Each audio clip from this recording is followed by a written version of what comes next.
Brian? Brian!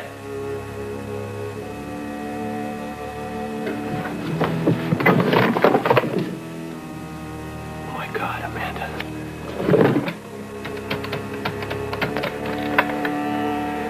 Come on, come on, come on. Maggie, this is Mark Evans. Has Amanda left yet? I have to talk to her. Has anyone tried to reach her or call her since I left? Well, how long ago did Ross Marlar pick her up? No message. Thanks, Maggie. And of course, that's what I said to the Undersecretary at the time. Well, now, had you been offered a government post? Thank you very much. Yes, that's right. Why? Thank you. You know, it's really a shame Josh couldn't be here tonight. Yes, Josh doesn't seem to have too much time for anything these days. Oh, Morgan, you can hardly blame him. I mean, he's working so hard at LTA now, and with Amanda out of the office so much, he barely has time to... Hey, can I bring you all something more to drink? No, thanks. My grapefruit juice is holding up fine. Okay, that's good. How about you? I was just about to get something myself. Okay, well, let me escort you. Excuse me. Sure. Henry, I'm so sorry I wasn't down here when you came, but I had to read Alan Michael's bedtime story. Yes, his favorite for the 100th time. Yes, but you can't skip a word, you know. Oh, they're all alike. I know. Oh, you know those pictures you took are on the mantelpiece if you'd like to look at them. Oh, yeah, good. Excuse me a second.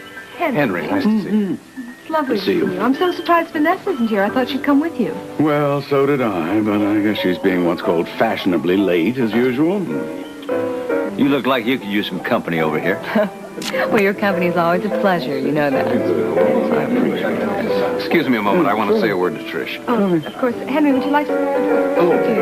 Trish, I was wondering if you'd talked to Billy lately. Just the other day, and I asked him when he thought he might arrive in Springfield. He's still not sure when he thinks he's going to finish up his commitments at Lewis Oil. But he did mention that my niece, Mindy, Billy's daughter, may be coming to town for a visit. She's about Phillip's and Rick's age. Wonderful. Oh, well, I'm sure that they'll show her a good time. That'd be nice. May I take your coat? Oh, yes. Thank you, Amanda. Amanda? Ross, Amanda. Hello. Hello. So glad to see you. I thought, since I didn't see you before, that you changed your mind. Oh, no. I'd been looking forward to tonight ever since you and Ellen invited me. Lovely. Should we go in? Or shall we?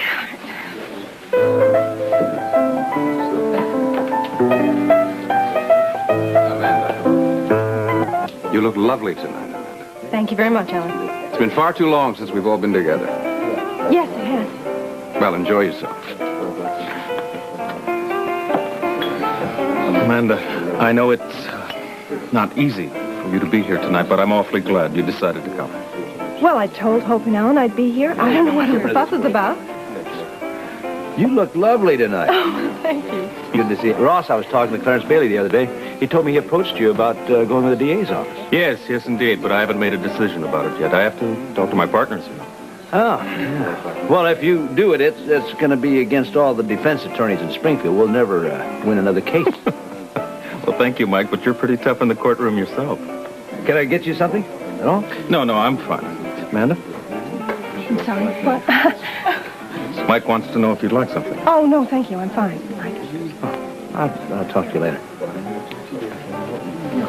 So, what do you think about the district attorney? I think it's very exciting and very challenging.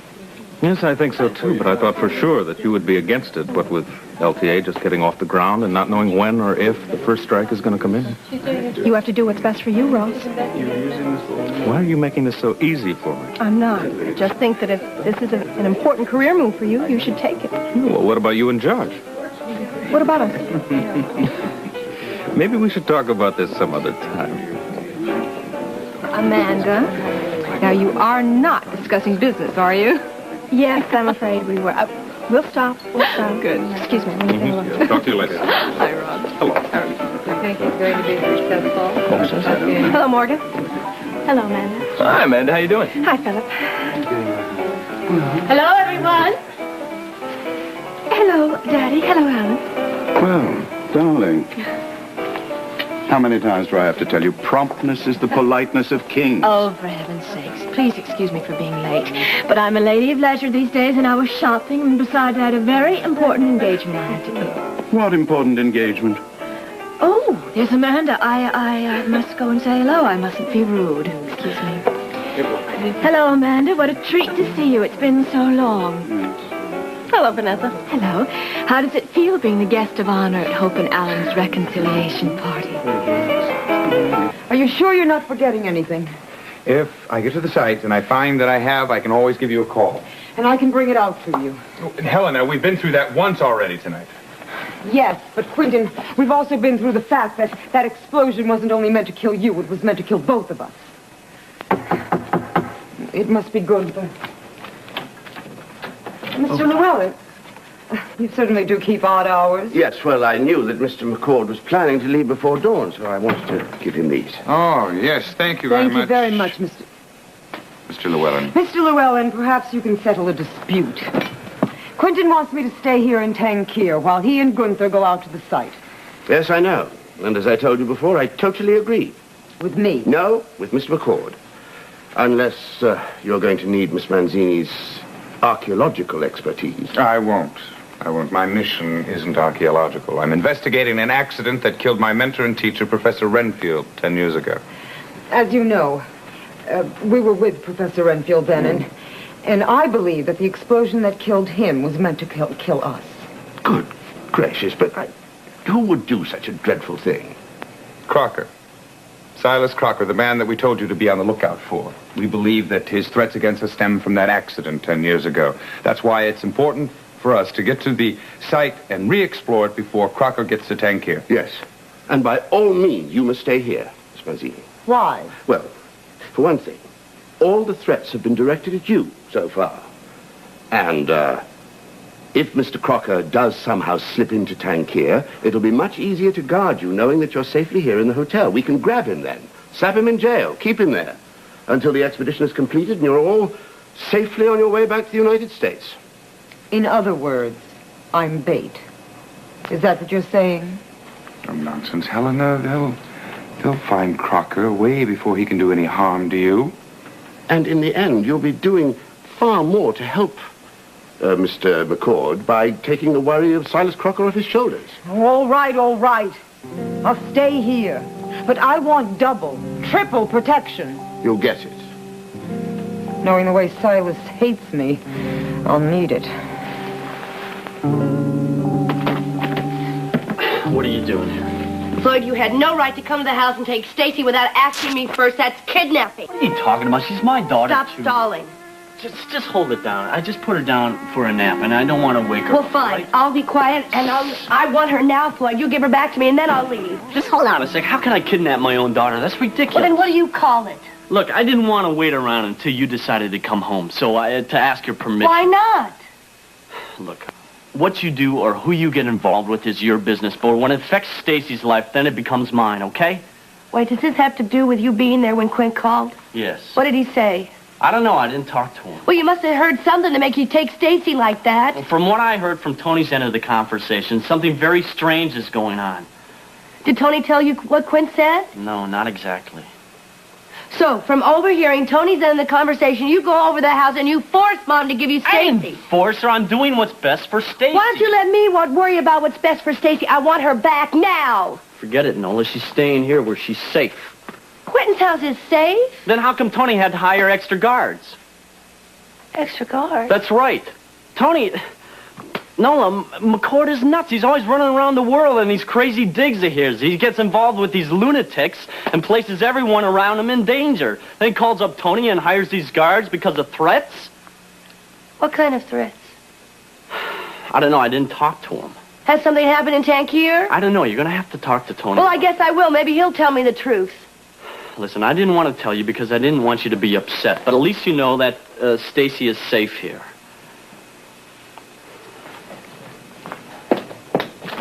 Listen, Floyd, don't get used to having Stacey here, because once I figure out what's going on, I'm coming back and taking her home.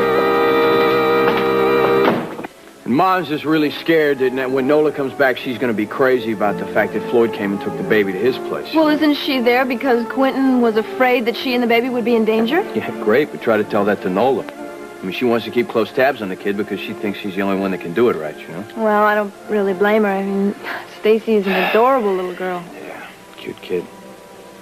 Kind of reminds me of her Uncle Tony, don't you think? You know, I wonder what it would be like to have a baby. Don't ask me. No, I'm serious. I mean, I never used to think about it because I was always afraid of what it might do to my career. Ballerinas don't have babies? Well, not if they want to keep dancing. They might have to give up most of everything they worked for. You know, I used to think about this a lot. If I ever had a baby, would I ever resent him or her for what I had to give up?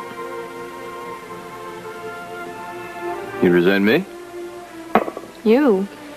Yeah, if it wasn't for me, you'd still be traveling all around the world being a big star every night.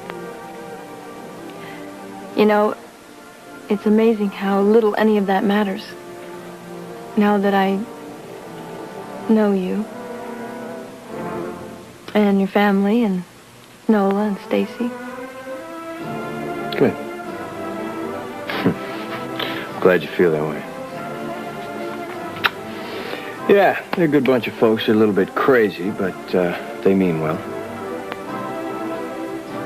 I'll tell you something. Sometimes I think Stacey's the smartest one in the Reardon family. It's for damn sure she's the calmest. I love to hear you talk about your family. Yeah, well, they're good folks. You only met about half of them, you know. Mom raised 7 of us. I don't know how she did it. I was an only child. Really? Weren't you lonesome? No. But I think that's because I always knew that I wanted to be a dancer, so I was in classes with children and recitals and shows. And Yeah. You know, that's not really the same as having a family. There were a lot of brothers and sisters around all the time. I mean, they can really be a pain, but there's nothing like family when you really need someone to talk to who understands, you know? Yeah, I know. How do you know? Because I have a family now. You.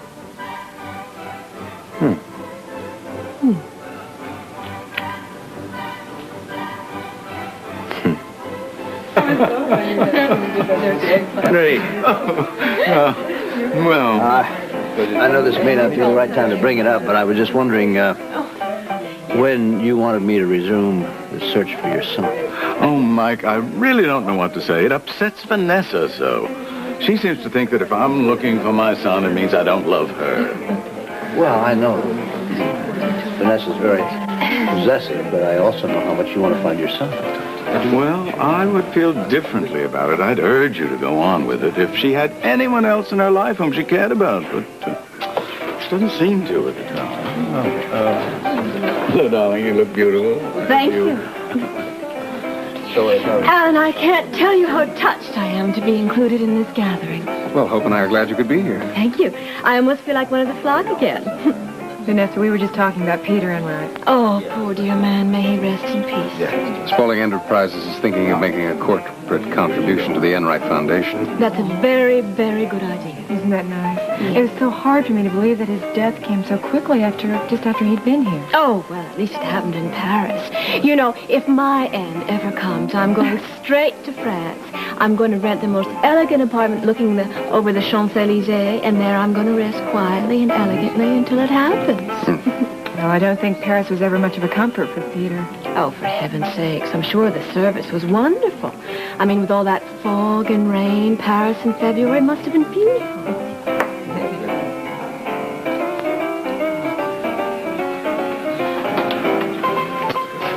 So, you okay? Oh, yes, I'm fine. Mm-hmm. You thinking about Josh? No, I never think about one man while I'm out with another. Tell me, darling, I'm simply burning to know, how is poor Mark bearing up under the stigma of having been fired? Oh, I'm sure as well as you are, Vanessa.